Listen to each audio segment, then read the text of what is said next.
देश के सभी महान लोगों ने अपने आप को देश का कर्जदार बताया है, चाहे वो भगत सिंह हो या फिर महात्मा गांधी।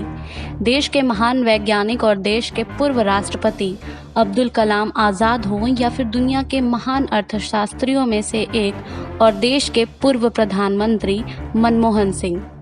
जी हाँ, उन्होंने खुद कहा था कि वो देश के कर्जदार हैं जिसको वो कभी नहीं चुका पाएंगे। आखिर कब और किन संदर्भों में उन्होंने ऐसा कहा, आखिर यह ऐतिहासिक क्षण कौन सा था, आइए देखिए इस रिपोर्ट में। बात करीब 30 साल पुरानी है, जब देश के प्रधानमंत्री वीपी नरसिम्हा राव थे। देश की आर्थिक स्थिति तो पूरी दुनिया इकोनॉमिक क्राइसिस से गुजर रही थी, लेकिन पूरी दुनिया के पास मनमोहन सिंह नहीं थे। वो थे सिर्फ भारत के पास, वो भी वित्त मंत्री के रूप में। जानकारों की माने तो उनके जैसा वित्त मंत्री देश में कभी हुआ और ना ही हो सकता है।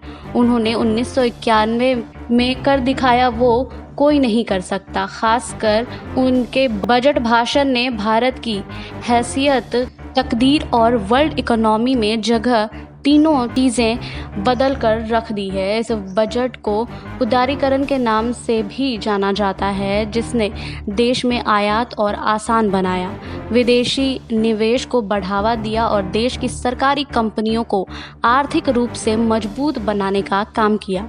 सबसे अहम बात, देश से लाइसेंस राज को ख़त्म किया। वहीं 1991 के बजट भाषण को इसलिए भी ऐतिहासिक माना जाता है क्योंकि उन्होंने अपने बजट भाषण में कुछ ऐसा किया था जैसे पहले कभी किसी ने नहीं किया। उन्होंने अपनी ज़िंदगी के कुछ अनछुए पहलुओं को अपने बजट भाषण में रखा, अपने जीवन की बेहद भावुक बातें कहीं, जिससे उन्होंने काफ़ी कुछ सीखा था। उस वक्त उन्होंने अपने बजट भाषण में कहा था कि वो हर साल सूखे का कहर झेलने वाले गांव के एक गरीब परिवार में पैदा हुए थे। वह गांव अब पाकिस्तान का हिस्सा है। यूनिवर्सिटी में मिलने वाले स्कॉलरशिप और अनुदान के कारण वो भारत में कॉलेज में पढ़ सके और उसके बाद इंग्लैंड जा पाए।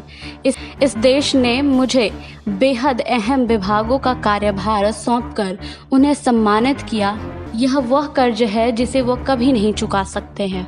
आपको हमारी ये रिपोर्ट कैसी लगी, हमें कमेंट बॉक्स में लिखिए। बाकी और खबरों के लिए जुड़े रहिए SPN 9 न्यूज़ के साथ।